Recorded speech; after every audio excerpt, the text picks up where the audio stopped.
Ladies and gentlemen, please turn your attention to the screens as we introduce this evening's second Silas Hunt Legacy Award recipient.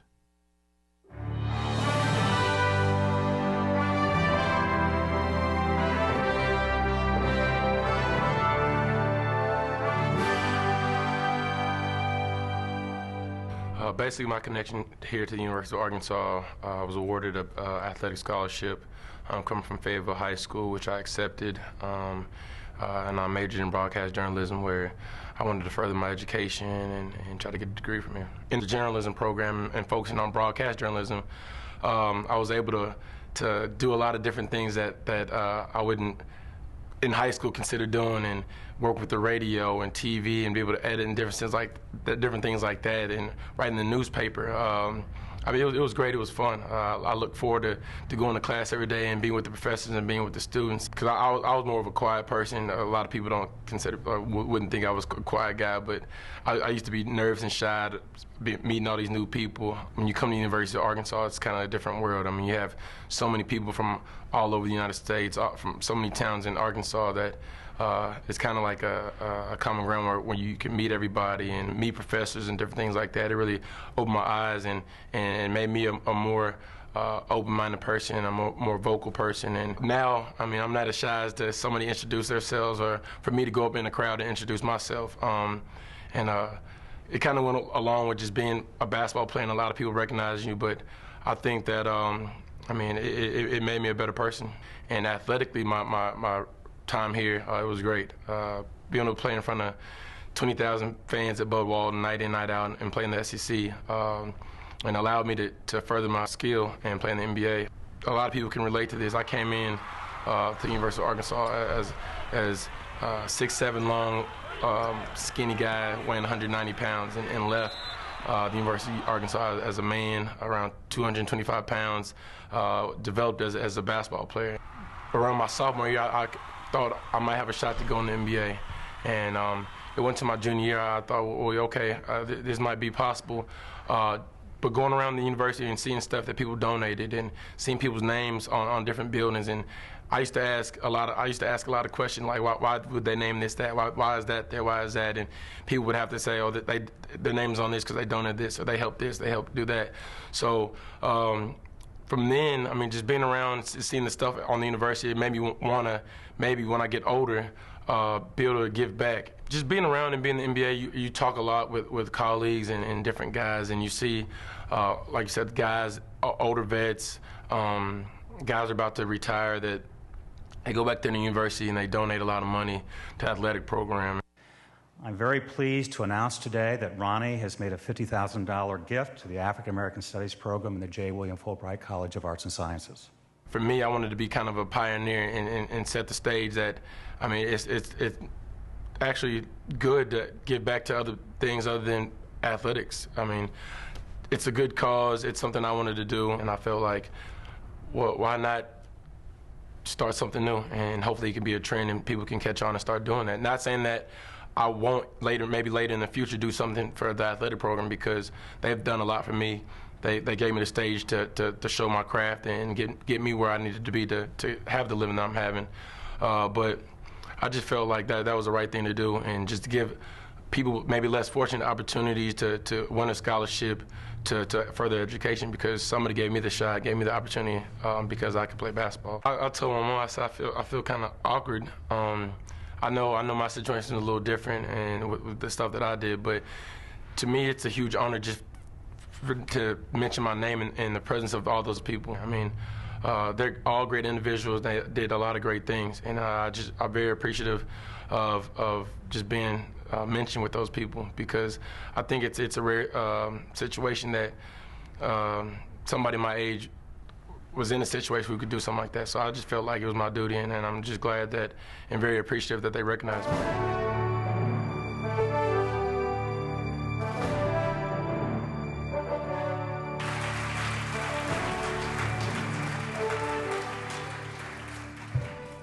Good evening, ladies and gentlemen. My name is Brendan Pickett, and I have the great honor tonight in introducing Ronnie Charles Brewer, Jr. Ronnie is one of my closest friends, and Ronnie is here tonight along with others to be honored for his charitable donation to the African American Study Program. I have known Ronnie for over 9 years, and I can honestly say he is the most humble person that I've known, even from the day I met the 6'7", 180-pound lanky kid. So much so that upon hearing that he was being honored tonight, he told me, "Brandon, I feel so awkward, man. I'm being honored with all these great people that have been doing so much great things throughout their life, and I'm just 25, and the only thing I've donated is $50,000. Leave it to Ronnie to say the only thing he's donated is $50,000 and downplay like it's not a big deal. Ronnie's family and I are so proud of him, not because of his accomplishments on the court, but his accomplishments off the court.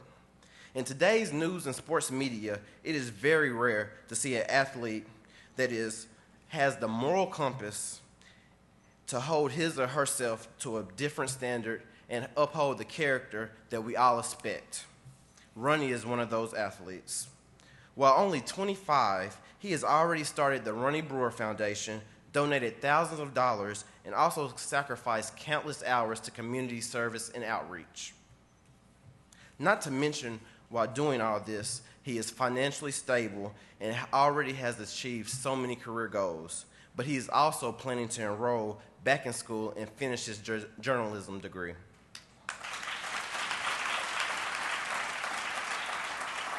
With all of his achievements and many more to come, I look forward to seeing what Mr. Ronnie Charles Brewer Jr. has in store. So ladies and gentlemen, please join me in welcoming Mr. Ronnie Charles Brewer Jr.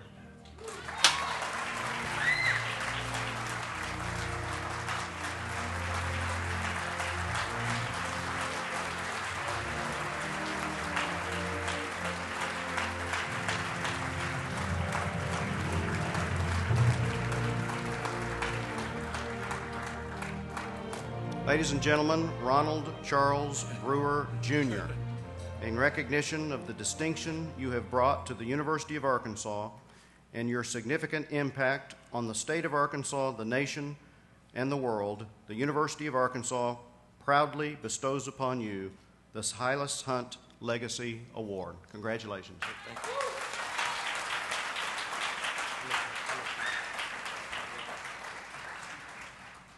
All right, I told my mom, she told me to write a speech, but I didn't write a speech. I like to kind of do it kind of from the heart a little bit, but good evening, everybody. At this time, I've got my mom and dad, Ron and Carolyn Brewer.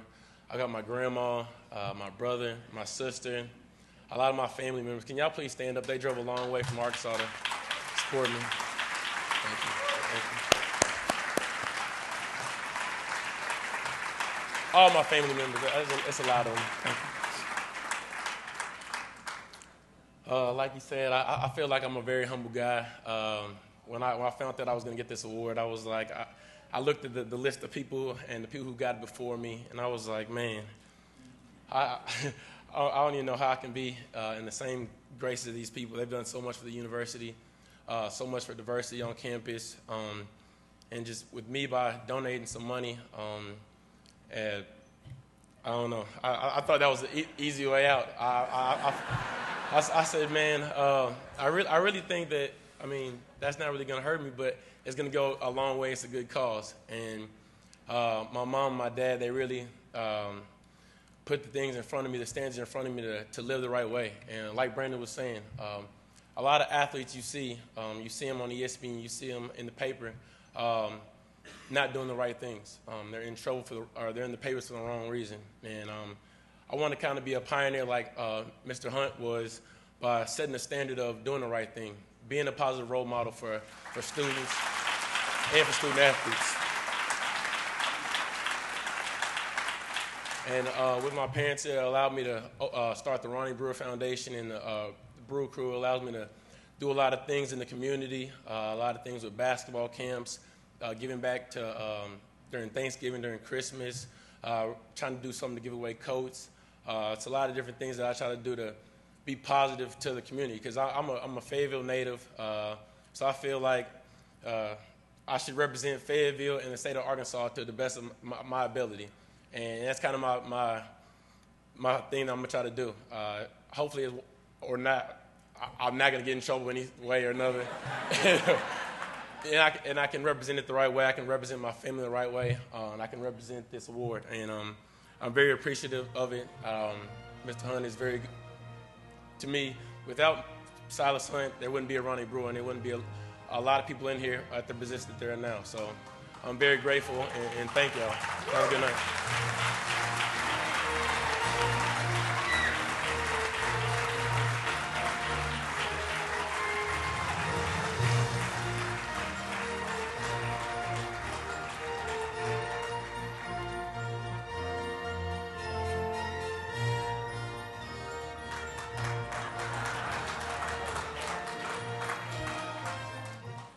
Ladies and gentlemen, please turn your attention to the screens as we introduce this evening's third Silas Hunt Legacy Award recipient.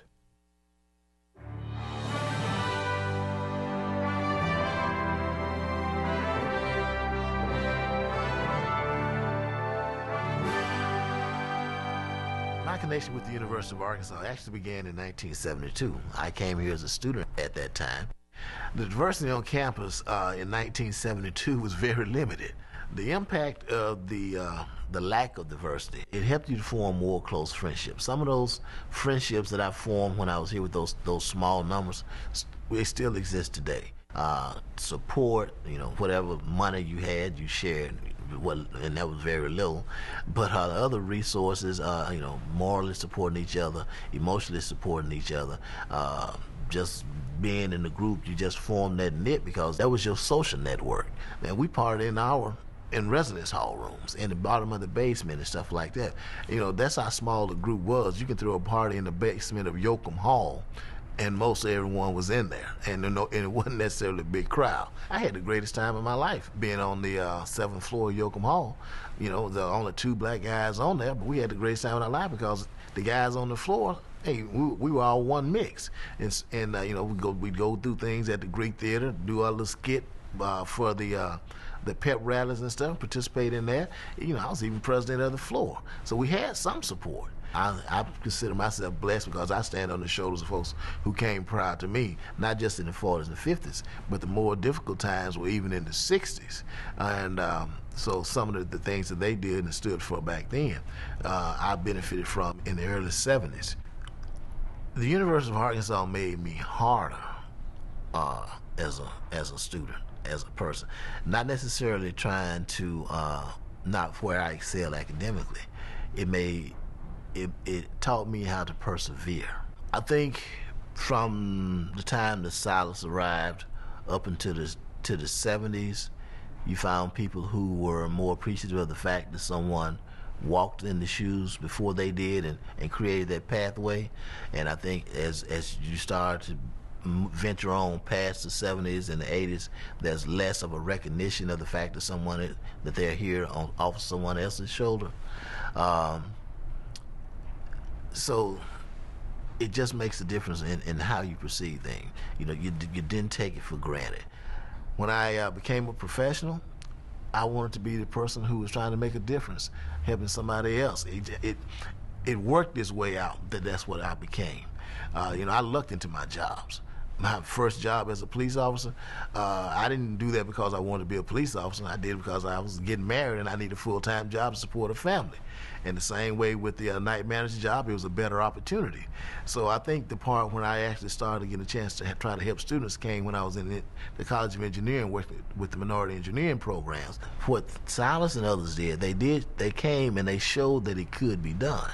When you think in terms of he came, and even though he didn't live to succeed, but others who followed him, each one of them in that first 6 of law school, each succeeded and got out of here. So it gives you some incentive when you think about what they may have gone through, what they may have endured, and the fact that they blazed that trail. It gives you a sense of pride and say, well, I want to do it. I got to do it. I've got to set the example for somebody else. But for them to now come up and honor him in this way, where they select other African Americans who they see have had an impact, not necessarily the impact that Silas had when he opened the doors, but a major impact upon the influence in the world, in the state, on the campus. I think it's a way of trying to acknowledge others and in doing so. But also, I think it's an effort to increase their focus on diversity and make people aware, make the world aware of what they're doing about diversity, and that they're not ashamed of the fact that we still have some ways to go in diversity, but yet still we're taking steps to make those corrections and to move forward in that regard. When I look back at the things that these people have done and know who they are, it's a very humbling effect for me. It really is. When I started doing the Black Alumni Reunions, got a chance to, and then with the Silas Hunt building dedication, get a chance to meet some of those folks from back then and get a chance to talk to them about their experiences. And even being classmates with some, so to speak, with Elan Harris and Bobby Jones and all that group, some of that younger group, knowing what they have accomplished. And yeah, for me to be in that, it's an awesome feeling. I tell you now, it's a natural high, very humbling expression as well.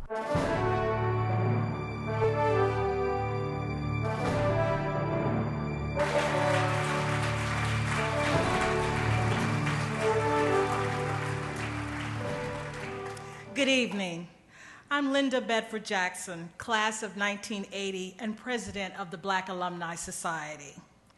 African Americans who came to the University of Arkansas in the late 1970s were a unique group of individuals. The 70s group experienced many cultural shifts in America. We were witnesses to the best of America and the worst of America. We were the voices of change against a family structure that believed education was the key to success. The 70s group didn't have the legacy of Dr. Martin Luther King Jr., but we had the legacy and we had the drive to fight for justice. Lonnie Ray Williams was one of those fighters for equality, justice, access, fairness, and a voice at the table for African Americans at the University of Arkansas. He used his intelligence to bring about change, which made the university the model and originator of success for African Americans that it is today. I am proud to say that I am a classmate of Lonnie Ray Williams, and I introduce him tonight. Lonnie Ray.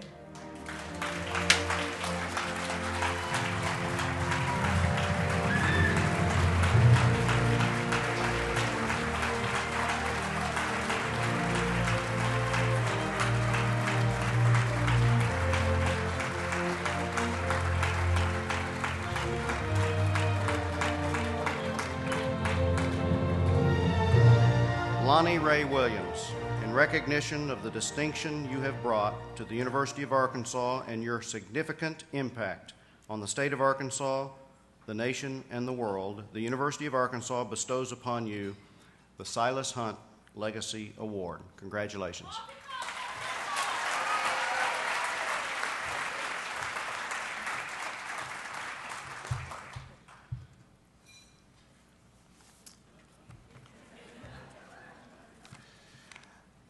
Yeah, the older you get, the bigger the paper.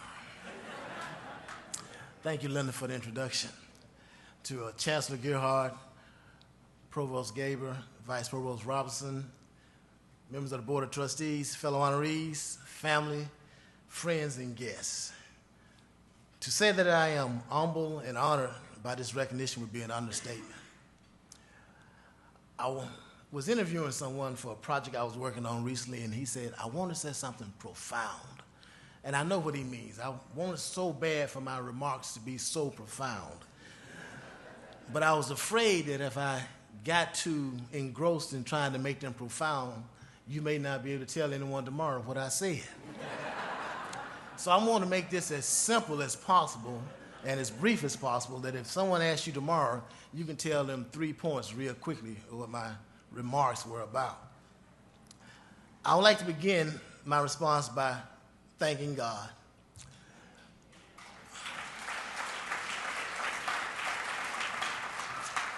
For all the privileges that he has put before me and the blessings in my life in general.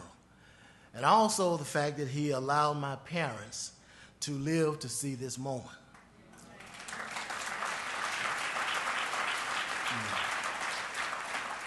This moment is as much for them as well as my wife Mary, my family, my extended family and friends who have stood by me, encouraged me, supported me, who always were just there, whether good or bad days, whether good programs.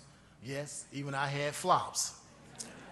I thank all of you, for it has been you in hard and good times who have enabled me to keep moving to do the things that have me standing before you tonight.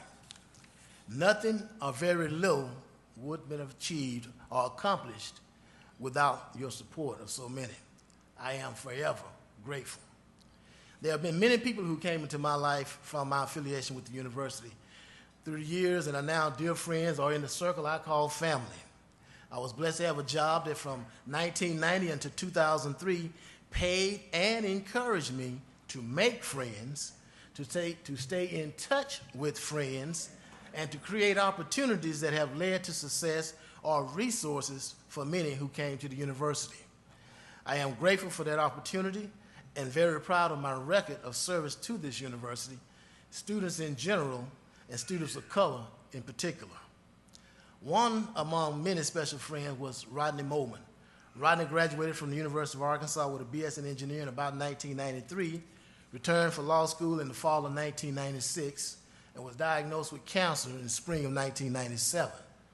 While visiting with him when death was near in 1997, he told me this, and I quote, "I didn't ask the Lord why me in the good times, so I cannot ask him why me now," end quote. As I stand here tonight in this celebration, good times, like Rodney, I am not asking the Lord why I have been favored with this recognition.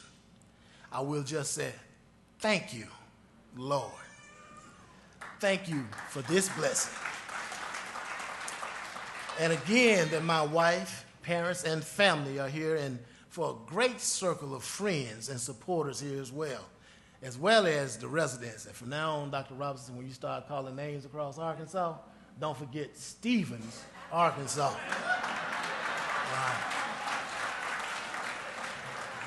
I thank one and all for this award, your friendship, your respect, and your support. And in closing, I will quote one of my favorite singing groups by saying, I close all my speeches and presentations with this quote, especially in the face of diversity. Wouldn't it be great in this land if we could all come together as one people, one love, one world, one people, one love. Thank you very much.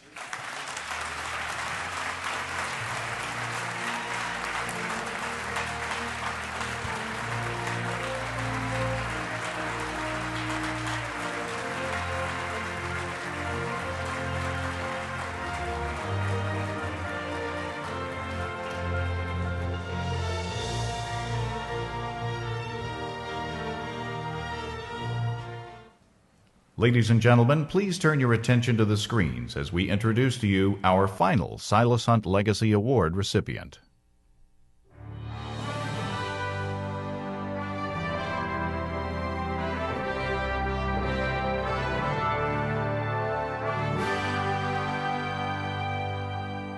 I arrived in September 1966. My dad helped me get my foot locker out of the trunk of the car. He put it on the curb outside Humphreys Hall and shook my hand and said, "All right, study hard," and he drove off. There was no lingering, "I'll take you to dinner," or anything like that. I think in later years I realized that he probably was getting a little bit of a lump in his throat too. I was a part of that maybe tertiary wave of African American students, and we came here from around the state, from small schools, most of us from what were then segregated high schools, and wanted to study at the University of Arkansas. But what we knew was that back in all these little small towns we came from, there was a community relying on us to do well at the University of Arkansas, because in some way, without our volunteering for the job, we were representing the whole race. I started to work for the Traveler spring semester of my freshman year, and never looked back. There's no question that the professionalism of the Traveler helped launch my career. I always thought that we were the little department that could, plus the support that our department had from across the state. I do remember there were times when I thought, I'm over my head, I don't belong here. And there were times when I'm sure that I was near tears. But I also knew, again, I see the faces of some of the, I'm talking about elderly people in my little church back home who would come up to me and say, we're so proud of what you're doing up there, and you know you're representing all of us. They knew that I was in this big school. They knew that I was in this school that was well out of their reach when they were my age, but they were cheering for me. They were praying for me. I think that each of us, if you could get us in a contemplative moment and ask, each of us realized that somebody had been here before. We knew, the class that came in '66 knew that we were the first to be able to stay in this set of dormitories. We knew that there were kids who were here in the 50s who couldn't live on campus. So all of those things were passed along, you know, family to family, generation to generation, or graduate student to undergraduate student. So we understood what the situation was. We knew Silas Hunt was the proverbial first. We knew that, but there were not a lot of things here marking his being the first African American to register or to enroll post-Reconstruction. The significance of this award to me is recognition from the university. Now, students here already get recognition in the form of your degree and your name being in senior walk. That's way cool. But when a panel of faculty, staff, administrators, people who represent the University of Arkansas reach out to you and say, we think that you've done something that merits our hat, our tip of our hat, and we are going to do so. And we're going to do so in this really formal setting here to show you how much we appreciate it. I think that's just, that's lump in the throat stuff, and it's hard for me to imagine. I wish my dad could see this.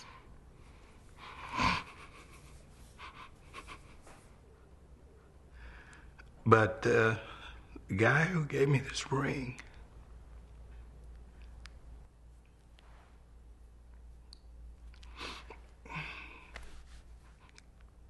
he was an amazing man. He was like my grandfather. He was my great uncle. He reared my mom. He went to Arkansas Baptist. So he knew the importance of college. My mother certainly knew. She went to A&M. And when I think about all of them,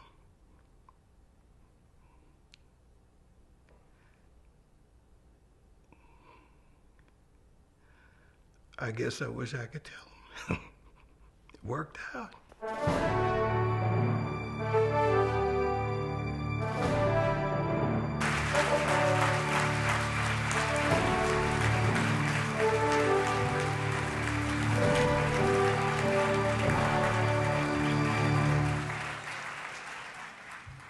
I'm Mike Masechko, the Executive Director of the Arkansas Alumni Association.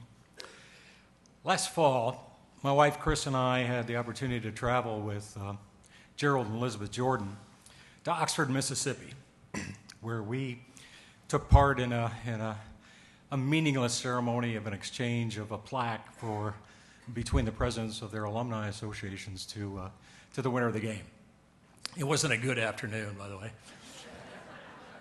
We were there in the midst of a controversy because, if you recall, Ole Miss has dropped Dixie as a fight song, but they come up with a conglomeration of Dixie and the Battle Hymn of the Republic, kind of an arrangement that left a significant pause at the end for their student body to say, "The South will rise again." The chancellor said, "We're going to stop this," and issued the order to stop it. Well, they played the song, and "The South Shall Rise Again" came all over the stadium. And I looked down the row at Gerald and saw on his face a sadness. And you could just see what was going through his mind. This is 2009, isn't it? But I looked at him again, and I saw another man. Not a man of sadness. I saw a man of strength. A man who left suburban Malvern, his words,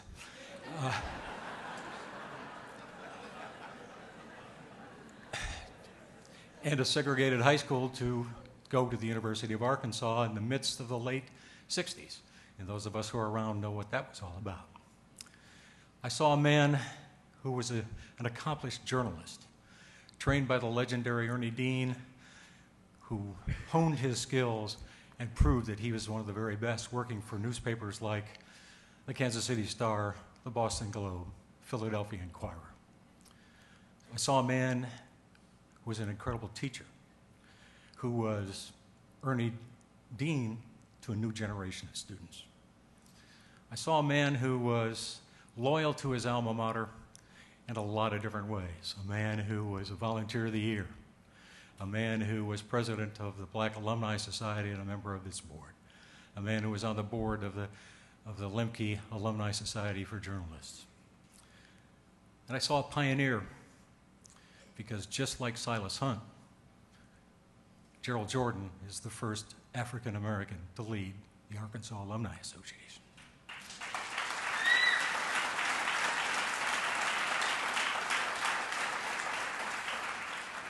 Gerald has lived the legacy of Silas Hunt, and I'm proud to introduce you to a member of the class of 1970, Gerald Jordan.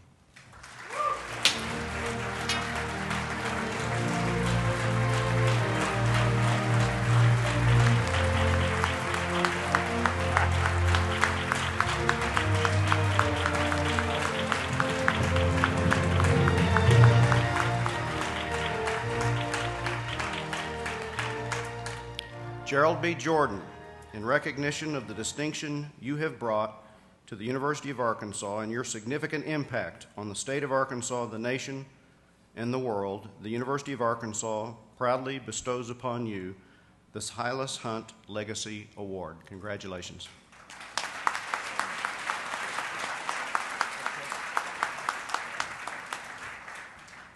Wow.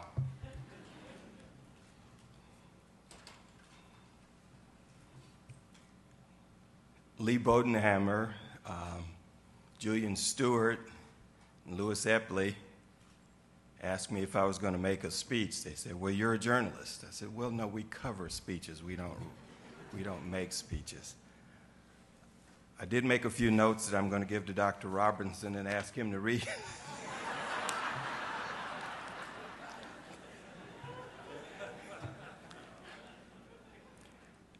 Thank you all so very much. And Mike, thank you for that gracious introduction. As you all can see from the video, I take this honor quite seriously.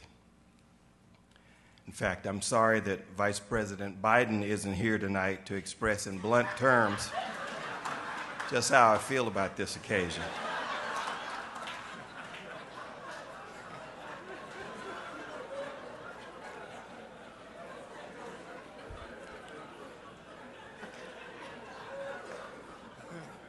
I'm so flattered that the committee would select me. More flattered to be included in the company of my distinguished fellow honorees, and most flattered to follow the inaugural class of Silas Hunt honorees. What a time. Now, a time, when I worked at the Boston Globe, I learned this, a time is an occasion that Boston ward healers use when they're honoring one of their old pals. It also frequently coincides with when they're trying to get rid of someone. I recall from my Globe days that one character would say, "Why don't we just give him a time and say goodbye to him?" Well, let me say how much I truly appreciate this time, although I hope it's not goodbye. My thank you list is so long that I'm reluctant to call names, but Senator Pryor, please tell Barbara that my peeps are in the house again tonight, and for that I am filled with joy and appreciation. There's one person here who's known me all my life, two people who've known me all their lives, and of course, my wife has been with me for half my life. And family, I'm so grateful to your being here tonight. And friends, classmates, my goodness, there are a room full of people here who know my secrets. I guess beyond gratitude, I should look at this dear, dear honor as a mark of achievement. Those persons of faith will understand me when I talk about the afterlife, and I stake no claim to a place in glory. But I do hold fast to Randall Ferguson's heeding that one day we'll face our ancestors, and they're going to ask us, "What did you do with your freedom?" So with great pride of accomplishment, I'll tell them that I learned to read and to write, and it was legal.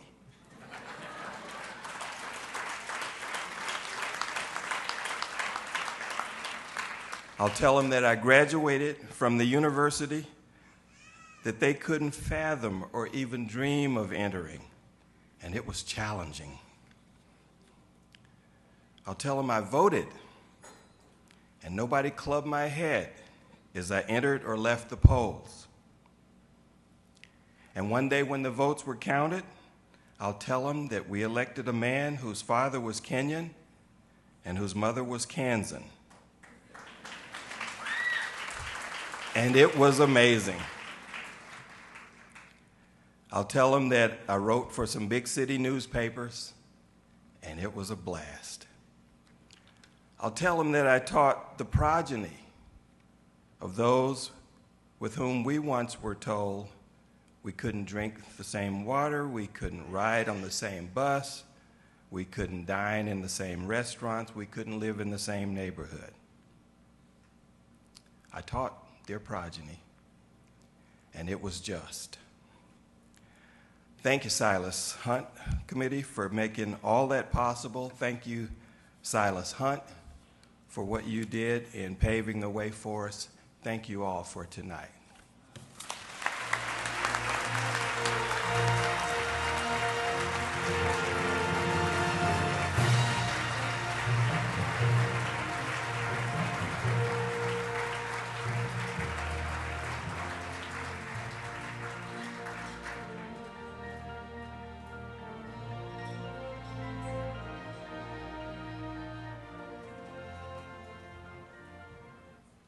Please turn your attention to the screens as tonight we remember our friend and 2006 Silas Hunt Legacy Award recipient, E. Lynn Harris.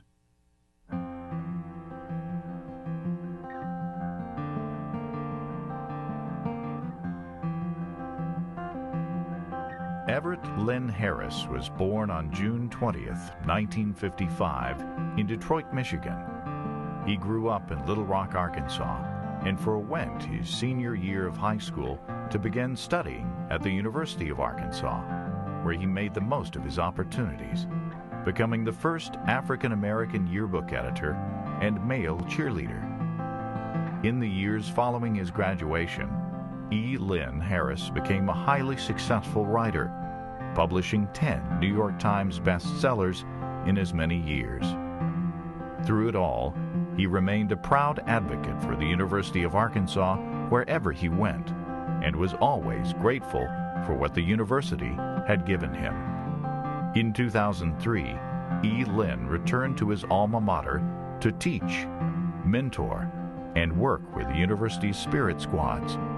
He was also in the first class of Silas Hunt Legacy Award recipients, receiving the award in 2006. This is a place where I did a tremendous amount of growing. And this is a place when I started to feel like, for sure, I could be somebody. The university has given me more than I can ever give it. Just from the people that I've met, the things that I've learned, and that it is something that I take great pride in. It is something that I'm very, very happy that I spent, 4 years here, and that I wouldn't trade for anything in the world. On July 23, 2009, the country lost a great writer, and the university lost a great friend. We remember E. Lynn Harris and his contributions to the world and the University of Arkansas. He will be missed by all those whose lives he touched. E. Lynn's last novel, Mama Dearest, was released in September 2009.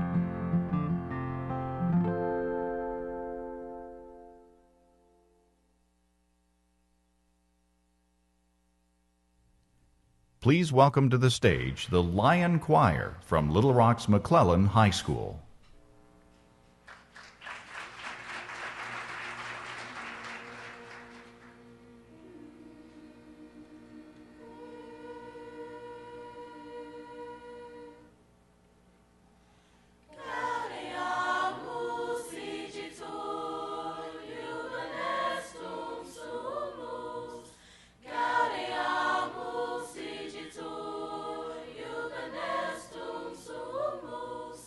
Oh,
Wow, what a wonderful evening. That concludes tonight's program. On behalf of the University of Arkansas, I want to thank each and every one of you for coming out tonight. It's been a wonderful, wonderful event. I would be remiss, though, if I did not take the opportunity to thank Melissa Banks and the people in special events for putting on this very special program. Melissa? There you go. Thank you so much for what you've done here tonight. I want you all to remember that this diversity effort, our efforts for diversity and inclusion, this is in no wise a one-person show. It requires each and every one of us to do what we can to help to make this a living, breathing reality. And I invite you all to join me in helping to make the University of Arkansas everything that we can imagine it being. Thank you so much and have a wonderful evening.